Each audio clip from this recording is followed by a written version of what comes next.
Oh, there Hello, it is. everybody. Hello. It is Hi. Tuesday. We're here. We're here. We're here. I'm so excited to have these three women with me today. First of all, we're all here to talk about the Lifetime movie that premieres this Saturday, September 20th. The Girl Who Survived, Alina Thompson Story. So not only do we have my longtime friend, Ashley Jones, who we know, Yes. Bold and Beautiful, General Hospital, YNR, who is executive producer of this film and acts in it and stars in it. Brielle Robillard, who plays Alina Thompson. And we have the real life Alina Thompson here. Yay, hi. Thank you all for being here. I really want to ask you all, I guess, Ashley, how did you determine that this was a project that you wanted to produce? And how did it kind of come together that you knew Alina's story or the origin story of this harrowing story, which we'll talk about in a minute? We were actually at a dinner party, May 2024, and it was to celebrate my producing partner's birthday, Pierre David, whom I've executive produced before and been in many of his movies. He's very prolific at Lifetime. And there were a couple professional models at the table. Alina is one of them. She was a really big model in the 80s and 90s. And there was another model, and they started chatting. Alina, you can chime in. And they started talking about their days when they would go to photo calls and photo shoots. This is the photo shoots are not actually modeling. It's girls who want to become models, because still today, it's very elusive, the business is, and how to actually get in and become a real legitimate model is something that very few know. And most people call themselves models. They just, take a picture on Instagram and they're a model. You know what I mean? Like everybody says they're a model without having any of the experience behind it. Well, my friend at the table, we were both with the same modeling agency. And so we were talking about, did you ever do those amateur photo days with each other? And she said, oh my God, I went to them too. And I said, did you ever hear about the serial killer William Bradford? And she's like, oh, I did. Oh my God. And I said, he stalked me for 2 years, tried to groom me, and tried to kidnap me at one point and kill me. Was known to have killed more than 30 or 40 young girls that we that know about. They're still looking for about 14 of them. Mm-hmm. Right. And Ashley, when you came, so you heard this. I heard this. I was sitting across the table. I heard it, and I asked a couple more questions because I was in LA at the time, a few years after that, but I would come and go in the 80s. And I distinctly remember a couple of things. I remember seeing the ads in 17 magazine and in newspapers for these photo calls. And I was already acting in did a little modeling myself, but I had friends that would go do stuff like that. But the main thing that I really remember is 20 years later in 2006, driving down Sunset Boulevard and seeing billboards with saying, have you seen any of these women alive, with tons of photos. And then I remember seeing the posters. They were all over LA. And that's really what jarred my memory. And I said, wait, I think I know this. They keep talking and they're telling more and more of the story. She's saying that her father really saved her. I look at my producing partner who's sitting next to me and I said, this is a movie. He's like, I could be a movie. Why don't you research it and come back to me? So I went home and devoured. There's so much research on serial killers, of course. And today with the World Wide Web, we have our fingertips to really anything in the world, court documents, police reports. There was 48 Hours that Alina was a part of with her father, a Dateline episode. So I just literally was up all night, kept getting up to check my doors and windows, was freaking me out. And the story of William Bradford is, it spans across decades and disgusting and gruesome. And you can't believe that he did and got away with so many things that he did. This is pre-DNA, pre-cell phone, pre-criminal records across state lines.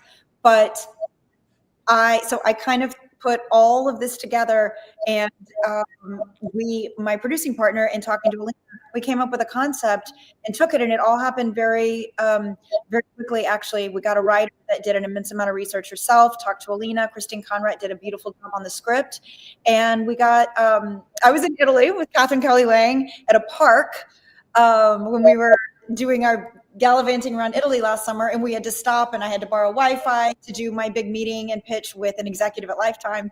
And but it got greenlit pretty quickly, and then here we are. The movie, we filmed it in May. Post-production was very fast, and the movie airs Saturday night. Yeah, excited. I'm excited. Amazing. My whole hope for this whole thing was to be able to save another girl's life. Because now online it is, I think there's like millions of young hopeful models, not just thousands. Now it's millions. And those girls, there are predators jump. My daughter wanted to be a model, follow in her mom's footsteps. And I'd have to get an app that I could connect to her social media because she was being bombarded with predators. Oh, I'll make you a star. Oh, I have all connections out there. And this is what William did to me. So now it's on a larger scale. And now I'm scared for so many people. And I really, really want this story to get out there. I mean, this is just the tip of the iceberg of what goes on, you know? It is. I was reading a lot about this too. And it is one of those harrowing, horrible Hollywood stories that it is really harrowing. Brielle, I wanted to know from you, you were cast in this role. I'm wondering what Ashley's initial response to you when you saw Brielle. And did you kind of know she was the one for the role? And then also Brielle stepping into this world where, like, you know, you're kind of like into this, right? She looked so much like me at that age too. I was shocked when I got onto the set. I was just like, oh my gosh. And you won't believe we have so much in common. She was meant to play me. She definitely was. Thank you, Alina. That's so good. Oh, I loved you. I loved meeting with you and talking to you. Brielle, is that, I'm going to say just real quick, Brielle, knowing that you're playing, and Ashley, I want your take on this. Brielle, knowing you're playing a real life person, does that up the stakes for you going into this? Like, I mean, 100%. I've actually done 2 other projects where I play real people and I've like met the people, and it just makes it, I mean, I try to put obviously a lot of thought and work into everything I do when it's in this realm, but it just made it so heavy. And Alina's story is so harrowing and just, like she said, more relevant to people nowadays than ever because there are so many predators out there. And you want to make sure she's so lovable. And, you know, in the script, she's written to have such a pure heart and have this like really lovable, naive spirit, which is why you're fighting for her so much. Because you're watching the screen and you're like, don't say yes, don't go there, because you don't want anything bad to happen to her. So that gave my sense of character for Alina a lot more depth, just knowing that this was a real situation. The stakes are as high as they possibly can. Like in the 80s, she doesn't have a phone. Like she has to meet up with her boyfriend. They haven't even texted. Like there's just so many stakes that feel so visceral because it's a real story from that time. And Ashley, how did you come to the conclusion that Brielle would be your Alina in the movie? Well, you know, casting these days that they're all self-tapes and you can see so many more people. So we had a beautiful, wonderful casting director, Alona Smythe, that she and her team got as many as they thought would be appropriate. So I sat up and watched all these tapes, and yes, it was very apparent the minute I saw her that I had no doubt that she would end up being the one. Of course, we give the network a few choices. We actually screen tested another girl, and it was just not, we just kept going back to Brielle. There was an effervescence and a light about her, and actually those were the 2 words that the network used as well. And we really wanted someone that would pop off the screen and you could feel her light, because the movie is so incredibly dark. Right. That's that's really good. And Alina, you were saying when did you meet Brielle first? Meet her on the set? I met her on the set, and that's when I arrive on the set.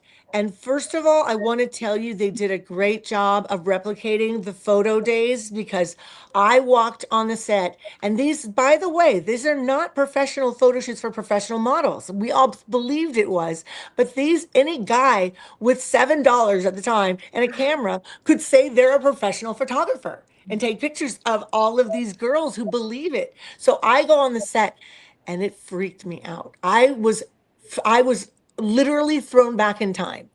And when I met Steve playing my serial killer, Steve Byers is his name, playing the serial killer, I was there for 3 or 4 days.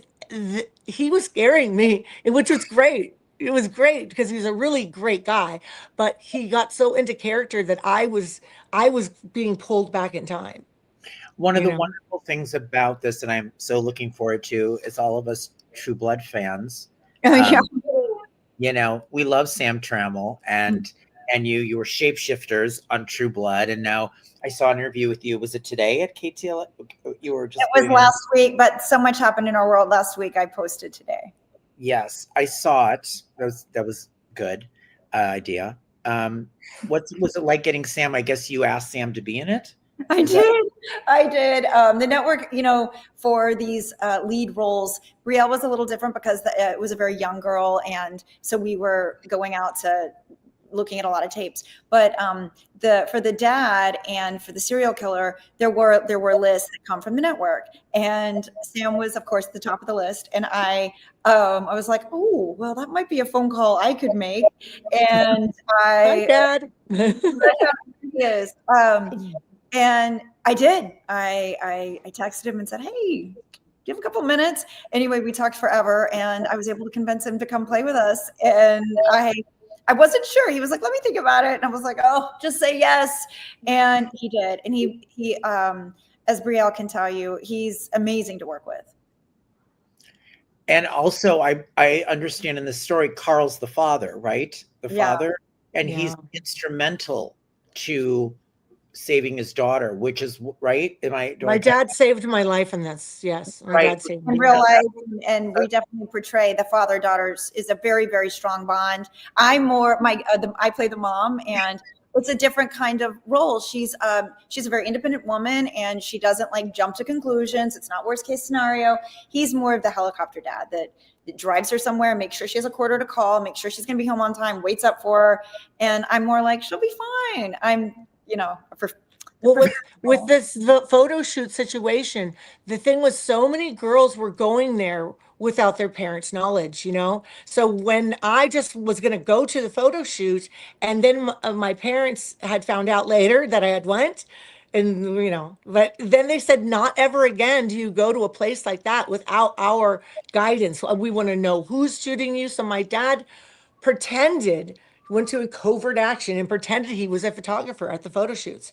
And he would just be in the crowd taking pictures of me at the different backdrops that they would have, you know? So then when Bradford approached me, and he was just grooming me completely. He got me into believing that he's a professional, famous photographer that will make me a star, get me with the top modeling agency in the world. And so I go off by myself off the sets, and he takes me back behind an alley where his car is parked, by the way. Right. And so my dad found out and went searching all over the place, finally found where he was. And, you know, you win like $500 when they vote at the end of the day, and the top model of the day, you know, you win. It was a lot of money back then. So a lot of girls wanted to do it. My dad didn't want to get in the way of me winning. So I didn't want to go, hey, buddy. But he just started standing behind him and taking pictures of me. And Bradford is like, dude, I'm a professional. I don't know who you are, but we're doing a private photo shoot. You got to get out of here. Like, really got mad and told my dad to leave us alone. But my dad said not a word. They portrayed it so great in the movie. He said not a word and just kept taking pictures. And then when the end of, I don't want to spoil the movie. So, you know, my dad was my hero in this movie. Right. Ashley and Brielle. He's passed away though now. So it's so sorry to hear that. Yeah, it's a tribute to him for me. That's beautiful. That's beautiful. And I'm so glad he was able to be there. I mean, that's... Oh, yeah, she would have been another statistic had her dad... Yes. I was reading the backstory of this, and it broke my heart that, thank God that you were going to not be another statistic. Yeah. Ashley and Brielle, was there a harder scene to film knowing the gruesomeness or, you know, this difficult story to actually film? Brielle, was there some point that was just hard to execute, to do? Yeah, definitely. Like, I will say, Steve and I became really, really, like, the guy who plays my serial killer, Alina serial killer, became like a really good friend. And he's just so funny. You don't like him. He's a nice guy, is what you're saying. Like, literally the nicest guy I've worked with. I love him. He also has And- two daughters as well. So Yeah. Mhm. And so that made it less challenging because I trusted him as a person. So doing the very scary scenes like weren't as hard. But I will say the one scene that Alina just spoke about where my dad, Sam, who also just has the most like trusting, disarming energy, and you guys will feel it in the film. He just is such an amazing dad in real life too. And you can tell the way he plays this. But and it was freezing on the day and I have to be in these shorts and the shorts. That's right. Yeah, and we're all freezing, but the guys get these kind of big coats, and I have to stand there pretending like I'm completely fine. And Sam, we hadn't been able to run it because everyone was so cold, so we're like, we got to get this shot. And Sam like runs up to me, and then I have to scream at him and be like, Dad, like you're embarrassing me. Like now the guy's gone. And Sam like came this close to my face, and he's like, you could have died. And I hadn't seen that side of him before in the movie, like, or while we were filming, because he was just playing this like sweet dad who's concerned. And the intensity he felt, I almost wanted to cry. I was like, I could have died, and that was terrifying. And he's right. And it's such a quintessential scene of the film, and it was a really tough one to film. But that's the scene where he gets closer to you and he touches you, and Mhm. there. So that was as a producer, the hardest scene to watch and to prep was a real life person. Her name is Sherry Miller, and the actress that portrayed her is fantastic. But he takes her out into the desert, a quarry in the desert, and obviously we all know what happens. And we really wanted to depict something similar to everything that we read that was very well documented. And he actually was on death row because of two of the people in our film, and she was one of them. So that was the hardest to prep and make sure the location was right. We had to hire some extra people, some stunt coordinators and a medic, people that would really make sure the actors were taken care of properly. And that was the hardest stuff for me to watch. And to me, that's one of the scariest moments in the movie. And these women are smart women. You'll see that they're not just stupid women that just naively went with these men. They were smart, and he was very, very, very manipulative and convincing. Mm-hmm. Ashley, as being a producer, executive producer on this, and all the different hats, are you liking wearing all the different hats? Of like, do you like producing and then being in it? Or I know you're directing now. Like, what's kind of going on with you? Like, you're spreading your wings, obviously. I feel like we all kind of need to in different ways. I think everyone I know, and you're talking to a lot of people in our world that are, wearing more hats now. I'm writing as well. I'm writing 2 movies for Lifetime and optioning 2 books. The writing is very isolating and very difficult for me. I'm doing it, but it's a specific discipline that I'm having to teach myself, and I'm getting better and better at it. I work really well off of people. So producing is very collaborative. And even like, when I'm on set producing it, it's nothing I need to prepare for. I mean, obviously I know the material very, very well. I know everything we need to be done that day, but it comes so naturally to me that it doesn't feel like work. The time goes by. I can't believe it's already lunch. I can't believe we're doing this. I want to fit more in the day. And I really do feel like I was born to do this. I don't get nervous or anything, even acting sometimes, auditioning, not really, because everything's self-tape, but there's just so much waiting in the acting world, and there's so much wanting to know what other people think. And when you start creating your own material, there's a lot more, you're dealing with money and answering to a lot of other people, but it's a little more proactive. Absolutely. You make a really good point. Like, I spend most of my days writing, right? I have this website editing things and getting it's very isolating, It's very isolating. And I mean, when I get to do my music, I guess, even though that's isolating, because when you're songwriting, that can be isolating, but you are collaborating many of the times. More so, and I can go record and sing and do my track and all that. It's a little better, but it is very isolating. And I go into a coffee shop. I'm still, if I can be around people and get my caffeine fix and stuff. And I do like changing environment is very, very helpful for me. But then I need to like cancel out the noise. So I'm wearing headphones. And again, it's like you're in your own little world with people around you. It's just a specific discipline. And so producing your directing just comes so much more naturally to me. And I want to direct Bold and the Beautiful. That's my goal by the end of the year. To what? Say that again? Direct B&B. Like nice. Heather and everybody, right? That is doing that. I've been shopping for a while, and I just need to get back. Life gets busy, and we all get busy when we move studios, and as you know, all of that. So I know that'd be wonderful, though, to be We'll able see to. if they'll let me do it. But yeah, they know. They know I want to. They know. They know. So, did you all see the entire movie together? I never saw the movie. I never saw the movie. I was afraid to watch it. I was going to Um, ask you, and I was one of my questions when I was thinking about you was how could you? Yeah, like Yeah, I I did not even read the script because it's so personal that I couldn't. I just told, I was very clear about my story. I told it to the best of my ability. We talked for hours and hours and hours, and then I gave it over to Yeah. Lifetime. I let go of it because holding on to it, also, if things didn't look the way I wanted, I didn't want to be getting myself stepping where I'm not supposed to step. Do you know what I mean? It's their job to tell my story. It's my job to tell the story. So I'm waiting. And I can tell you that I'm very, very, very nervous to see it. It's a very personal story to me. It's just, and in stories of my life, it's just the tip of the iceberg of the trauma and tragedies I've been through. But it is one that it's everlasting. I have been the most paranoid parent that you could ever imagine with my daughter. I couldn't, she was going to be a model and she's now an influencer. And, I was terrified of what's going to happen. I had to see everything that's going on between her and because she was offered so many, really crazy situations. A predator can go online on Instagram and within one day, they could try to groom thousands of young people, thousands.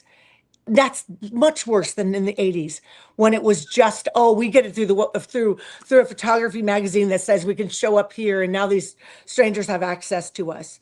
And we didn't know there was any danger involved in that. When girls went missing back in the 80s, I can tell you right now, it was a serial killer heyday because when they went missing, they just would be chalked up to run away. And I even had a friend who was murdered by a serial killer as well. Mhm. Crazy that you were stalked. We were It going was stopped for 2 years by him. to put that part in the movie as well because it's your sister's old. But that's something. It was very close to you, the person that was murdered. My And sister's best friend was murdered by a serial killer. and Yes. you knew well. But we, again, in Los Angeles, there were many. There were actually other photographers that also were serial killers, copycats that came after William Bradford. But, we're only, just like you said, tip of the iceberg. We're just telling a very small section I of mean, time. doesn't that for all of you, even now, Ashley or Brielle, like, do you like when you go do a photo shoot? Let's say you hire a photographer. I mean, do you ever have is it weird? You don't think about that, right? You're kind of like, do you What ever about do? you, Brielle? I was just gonna say, like, I've definitely, I've been an actor since I was 8, so I've definitely gone to the odd class and like some random guys, or learned an accent. And I remember recently I went to some random guy's apartment and learned an accent. But my parents were kind of like Alina's parents; they're really on it. And usually I have a team with me, so that makes it a lot more safe. I would always just say, go with a friend, go with a parent, go with your team. But Yeah, I would say 99% of girls out there do not have their parents. Their parents tell them, you're not going to become a model. Don't do that. You can't be an influencer. Don't do that. So they keep it from their parents. And my message, because I want to dedicate my life to this, is to protect the young people out there who are being taken in by these people, not even to the extent of murder, but they're being taken advantage of. They can get raped, they can get trafficked. There's so many things that can happen to young people who just listen to someone who drops in their DMs. I think my whole modeling career, my biggest advice was never go alone. I would never, at this age, I would never go alone. There's no shoot of you and just a photographer. That doesn't exist. The shoot has to have hair, makeup, photographer, you're young, your parents. If they don't want your parents there, don't go. I've done you know? shoot photographers before, just the two of Mhm. us. But they had shot like half of LA and actors and my agent. So you really vet people really. Right, you do. And I'm a photographer as well. And I just hit up girls and say, oh, I'd love to take pictures of you. I've done that while I was starting out. In fact, in the movie, they gave me a cameo as a photographer shooting me. It was so incredible. I thought that is such a nod. Thank you very much. Very cute. That was great. That's Yes. great. Ashley, was Mhm. there what was the towing of the line? Because sometimes on Lifetime with their rip from the headlines movies, there's the sensationalism part of it to get the viewer, and then Mhm. real story. Was it hard to balance that, or how do you? You'll be shocked, and Alina will be shocked if we have, we'll talk after you watch the movie. I would say 90. I mean, we created, although we got it all from you, some names were changed for confidential purposes for people that are still alive. Your best friend that's in the movie that name was changed. But other than that, honestly, it's ridiculously close. And if a lot of it is online. So if people want to devour and Google and see like, oh, is that true? Oh, was that true? It's all true. It's all there. I mean, it's crazy how much we stuck to the real story. Now, did we intertwine certain stories and maybe take out 2 weeks and make it a little more exciting in that way? That's how movies go. But we have to put everything. It's a 2-hour movie on Lifetime. It runs like, I forget, 100 and whatever minutes. We have to make sure, or not even 100, 80 something minutes, 87 minutes. We have to make sure that that we're telling a story that's gripping, and like you said, but really the sensationalism is all true. That's why we sold the pitch so quickly. It's all, we could give them, there's so much information out there on it. We could give them so much research. And there's, I wish, another interview, we could have Steve and Sam on as well. They have so much. I love, Steve did a really, really, I hope he watches this and hears us. And you said the same thing. Brielle, Steve does such. He's amazing. These actors came so prepared. With these movies, they go so fast. And can you explain, just for the audience, it's a very short span when you shoot a Lifetime movie, right? It's what? Yeah, and this was a Lifetime original, so it's a little bit bigger of a budget. And even with that, we do, I forget how many days we begged for an extra day, but this is over 3 weeks, and that's with days off. It's very, very fast, 15, 16 days total. And so we really have to shoot so much in. We try to get the locations close together so we're not spending too much time with company moves and traffic and things like that. A lot of prep work goes into it. No one on these movies, and honestly, you get a bigger budget and you have bigger problems. So it's the same with any movie, with any studio or network. No one can drop the ball. Like not art department, not, if there's a weak link anywhere, you feel it in your day. So my job was to make sure that everyone rallied and was excited to be there, and we stayed on schedule. And there's always going to be issues, but you put out fires, you pivot and create solutions, and you just don't stop. Was there a premiere? I saw a picture of you and Sam and Brielle. Was there? We went to it was the Lifetime Summer Soiree. So they were celebrating. I just kicked my light off. I'll be right. I'm just going under the door. Oh, okay. So go ahead. Answer the question. That was like summer party where they were celebrating their Ripped from the Headlines movies that are now airing right now. So we had Chrissy Metz and Paula Patton and Alexa Vega and Brielle Robillard, Sam Trammell, Mary Lou Henner, Doug, I'm forgetting, from Desperate Housewives. So many people were there. It was fun. It was a fun party. It was really good Brielle came, and with your team, I got to meet your team. It was, and her best friend. It was really lovely. So what's your take? You watched the movie. Ashley, are you proud of it? How do you feel about what? Yeah. I have watched the movie so many times. I was just approving ADR a week ago. We just turned it in. Music cues, songs, how much money this costs. Can we get the rights to this? Where can we put it? Let's not put it there. Let's use part of it here and part of it there. We restructured the movie and editing a little bit.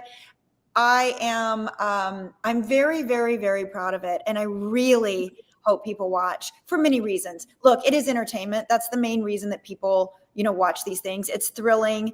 I feel like we really came together and with blood, sweat, and tears, and we're giving every reason to give us your 2 hours and invest with us. And you'll learn a lot, and you'll lock your doors. And you'll make sure that you check your kids' phones and what they're doing, because It was the Wild Wild West back in the 80s and all of that, but it's now the Wild Wild West is the World Wide War. The war. I said World war. Wide Web. War on It is. the World Wide Web. We really And they need have more access. They have access to your children's bedrooms. Do you know what I mean? They're coming into your kids' bedrooms. I have a 9-year-old and he's so sick of me. Like, what are you doing on Roblox? I don't want you on. The timer went off. Alexa said you have to get out. We set timers everywhere. Is there an adult? Is there an adult talking to you? What are they doing? Right? Talking to? Is that no? Yeah. Mom, Wait. You know that Ashley has the cutest son. He's really, without question. Like, Aw. so cute and beautiful. Are you having fun with your son at 9? Me? Yeah. Oh my gosh, we have so he still has a little bit of like the little boy in him where he'll come. Yes. Me At and 9, yes. in this chair, it's his favorite thing to do. He'll get in a little ball and I'll rub his head. So he still gives me lots of hugs, but his personality is off the charts. He is so witty and funny and ridiculously smart. He just did his STAR testing for school and he came home. I was like, how did it go? I made him a good breakfast. Like they say, they email you, make sure they're rested and well fed. And he was like, Mom, I'm like on an 8th grade level. Seriously. You don't need to worry about me. I know. You need to talk to adults. After the movie comes out, let's have a dinner. So you can have some adult time there. Oh, yes, I do. I know. My days have been like isolation writing and then with my son, but I honestly wouldn't have it any other way. I feel so blessed that, I waited a long time and I still want one more, which sounds crazy. That's another live for a different day. We can talk about that. I think you should do that. Actually, it's so gratifying. One thing I've known Ashley for many years, right? Mm-hmm. 30? Yeah. 30 years. And one of the things that I admire about her and appreciate is her perseverance. Thank you. Oh, I like that. And this is, I'm kind of like her in that way. We persevere in the Reinvent. face of reinvent. We reinvent. We, try to get past our adversity and struggles. And it's not easy. But that's why I appreciate what she's doing and that you're able to branch out and do things and find different purposes and things, because there's sometimes I'm in this business and I can't stand it. It's not, sometimes I'm like, this is just not fun. I'm not loving this anymore. Right. And then something else will tip it back and go, I do love this. I know there will be those wins that we hold on to. I always say, remember the wins, not all the times you didn't get something, but try to hang on to the wins. And, it's an overused, but very wise little, comparison is the thief of joy. It's so easy for us to. Oh, so true, right? To look at other people and, compare and despair and all that. So it's really hard to focus on, the only person we really should compete with is ourselves. Like, what do we want to do next? What's going to fill us? And dream high, dream big, dream actually the impossible, like this movie, and put one step in front of the other and build your little nest. There's a book called Bird by Bird that you don't need to read the whole thing. I can tell you all the good stuff out of it. It's about writing a script and stuff. And it's just about how a bird makes a nest, one little branch at a time. It. And one step at a time, one word at a time, one dream at a time. And I love making my little list of things I want to accomplish for the month. And it's crazy when you write it down, you think it and you write it down, then you talk about it to people, how many things you cross off the list that you're doing and you're manifesting. You're manifesting, which is fantastic. It really helps keep the mind sharp. Brielle, who's going to be watching this? Who's your family? What's going to happen? I'm actually, because I'm in Toronto right now, I'm actually doing a really small kind of premiere with my friends and family. It's like 20 something people. I am too. That's awesome. Brielle, did you watch it yet? I've only seen a few clips because I think I'll get in my head too much if I have to know. Exactly. I'm so proud of you. You are so natural and good in this movie. I cannot wait to see what happens with your career. Yeah. You remind me, I worked with, I played Julia Butter's mom in her first movie playing like a little girl. And it wasn't a movie, it was a series. And I still keep in touch with her. I have never been so proud to watch someone fly and she's soaring. And I just feel like I'm going to watch the same thing with you. And I'm going to snatch you up the next time I can to work with you. Well, I know. guys. Like, honestly, I will say, Ashley, you set such a good tone, even on the first day on set. And like, you know, Sam and Ashley just made me feel so comfortable all the time. And you're so attentive to people's needs and just like really graceful on set. So I did good work because of everyone, and even meeting Alina. Yeah, well, we had we had another producer, I won't name his name, but Alina knows him well, that would come and do like weird critiques like right before I'd go on. And I did lose control right in front of one of our big scenes. I was like, you need to get off set because this is Yeah, I can see that. No. I can see that. So he Well, was like, I loved watching her play me. out. You go if you want to go to the village, but you get out of my right. Yeah. Oh, I've done that. You liked watching Brielle play you? Is that what you said? I absolutely, first of all, I'm telling you, during casting, I was freaking out, and Ashley knows that. I was freaking out. Yeah, I'm like, that's not me. That's not me. What are you talking about? It's very personal when it's yourself, you know? So I was terrified of her who was going to play me. When I just let it go and let Ashley take the reins, because I can't do it. It's obviously not my position to do that. So letting her take the reins, I showed up on the set and I was like, she's me when I was 15. She's me. Her and I started talking. We got along so fantastic. And there's this funny story. When I was little, I wanted to be a model so badly that I took a rubber band and put it around my two front teeth because I had a gap and moved them together. So I did my own dental work. Well, as I'm telling her this story, guess who else a person on the planet who did this? She did. I literally, my mom would catch me watching and be like, yes. And she'd be like, take that rubber band out of your mouth. And I actually didn't, honestly, Alina, I never needed braces. And my teeth are pretty good. I still have a bit of a gap. See, so you did pull it in. Yeah. I didn't know that. Tell me the story. I didn't know that. I never took braces. I never had braces either. On that, I would have been like your mom. You can't do that. That's crazy. I know. What you do? My parents let me because my uncle was a dentist and he said there's no damage as long as you don't let it ride up. So my parents allowed me to do it. They said I could start modeling because they told me I couldn't until my teeth were done. And I was like, well, guess what? Teeth done. You know what I mean? And I got my teeth done. So then they just made a retainer for me and I wore the retainer for a few years. And I never had braces, nothing, had my teeth pulled together myself. And so did she. Crazy. So I really adored her and getting to know her on set. She was really open to listening to who for me to give her a feel of who I am and was, and what kind of predators could get into my head. You know, because there's people who are like empaths in the world and people who are sociopaths. Sociopaths can see us like a big neon sign above our heads. And they know exactly what they're doing. And that's why in my life, this is only the tip of the iceberg of stories, you know, have happened.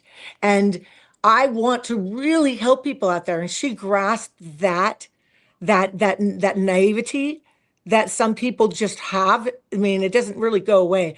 I kind of stay away from active parties and things like that, where there's things slipped in drinks, there's things, because I've experienced all of it.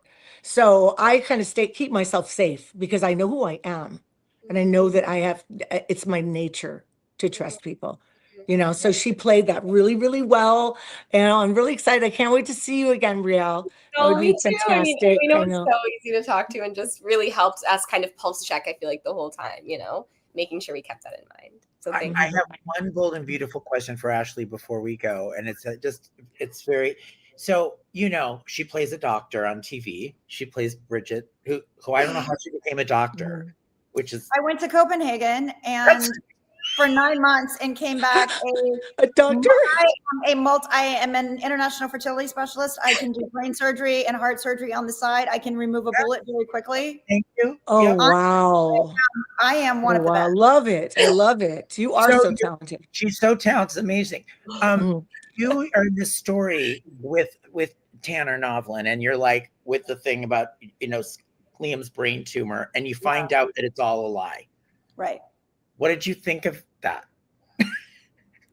What did I think about that, or what did Bridget think about that? What did Bridget think about that, and what did you think about that? Well, I think Bridget was shocked and wants Grace, you know, to get the maximum amount of consequence for something like that, because she put us through hell when we could have been doing we could have been helping other people instead of researching how he suddenly was cured from a brain tumor that he never had. And she took $1 million. It's a whole storyline, you guys. but what I loved about the story was, I liked working with Cassandra and, of course, Tanner. But it was the relationship between Finn and Bridget that started to get closer and closer. And, Brad does do stuff like this where he'll dip in and then he might do it again. And Brad Bell is our head writer. He might do it, and the owner of the show. He might resurrect. He kind of has to have those seeds to see if he wants to go further with it. This story wrapped up very quickly and we went on to another story. But I do pop up in October. A couple of, more than once. So look for that. Are you doctoring or at a party? Well, I'll probably get in trouble. I am not tell you that much, but I work with people I've never worked with before. And I'm not in the hospital, but I am still Dr. Bridget. Mm-hmm. Mm-hmm. Okay. I can't, I'll get in trouble. They Yeah. So you didn't get amnesia and not know who you were and come back. So. We have not done that with Bridget, but Bridget has put the wrong egg in her mother's necklace, and we mixed up babies, and then we had to do a whole DNA thing. I got pregnant with my mother-in-law's husband. When I couldn't get pregnant with anybody else, I suddenly had a one-night stand because my surrogate lost the baby, and I Scandalous lives. in love with the surrogate, and so I went and had sex with my father. This is the Lifetime movie that everyone. Yeah, right. The horror. You guys tune into Bold and Beautiful. It is never. I mean, it'll take you 2 days, 3 days to catch. Well, it might take you a little while to catch up because it's not that much. You gotta pick it up because you pick it up really, really fast. But it's not that much a story because it's a half-hour show. And so there's like 19 minutes of your time. Yes. And my sister that I adore and I'm very close to, Hope on the show, is was her dad I was married to when my mom accidentally had an affair, and so that was my sister. So my ex-husband is my half-sister's dad. It gets more and more. I could go further. One thing I will say, what the great thing is, Catherine Kelly Lang and you look fabulous in photos when you go overseas. We love taking. We set up the camera and take selfies. We do it here too, but we do love traveling together. We love Italy. Italy loves the show. Kelly is family to me. We are incredibly close, and we're working on a couple other things right now. So you're not done with us in Europe. I know we post so much when we're in Europe. People are like, "Are you ever coming back?" We're like, "I wouldn't come back if it weren't for my son." Brielle, could you see yourself doing a soap? I mean, I idolize Ashley in a crazy way, so I want whatever she wants, whatever she does. Very cute. I can't wait to see what's going to happen to you. Michael, thank you for doing this, and thank you for spreading the word. I know the soap audience loves you, and I'm really grateful that you take the time. I know this is a lot of work, and I will promote it. We'll all promote it, and just get it out, get the word out. Yeah, everybody tag me. We are tagging you. Sure. And let's get the tune in. The Girl Who Survived, the Alina Thompson Story, Saturday, September 20th, 8 p.m. Eastern, 7 Central on Lifetime. Correct, Ashley Jones? That is correct, Mr. Fairman. Yes. Can't miss this. If you don't have cable, you can watch it the next day on mylifetime.com, or it will be streaming on most major platforms. There you go. There we go. That picture of her looks like me. So weird. I'm like, what? Yes. Alina, thank you so much for being here. It was such a pleasure to hear your side of this as somebody went through it. Brielle, I can't wait to see your performance. Thank you, Michael. Me too. All right, everybody, make sure to subscribe to the Michael Fairman channel. Okay. And I will. I think I do, but I will check. Thank you. Goodbye, lovely ladies and gentlemen. Bye-bye.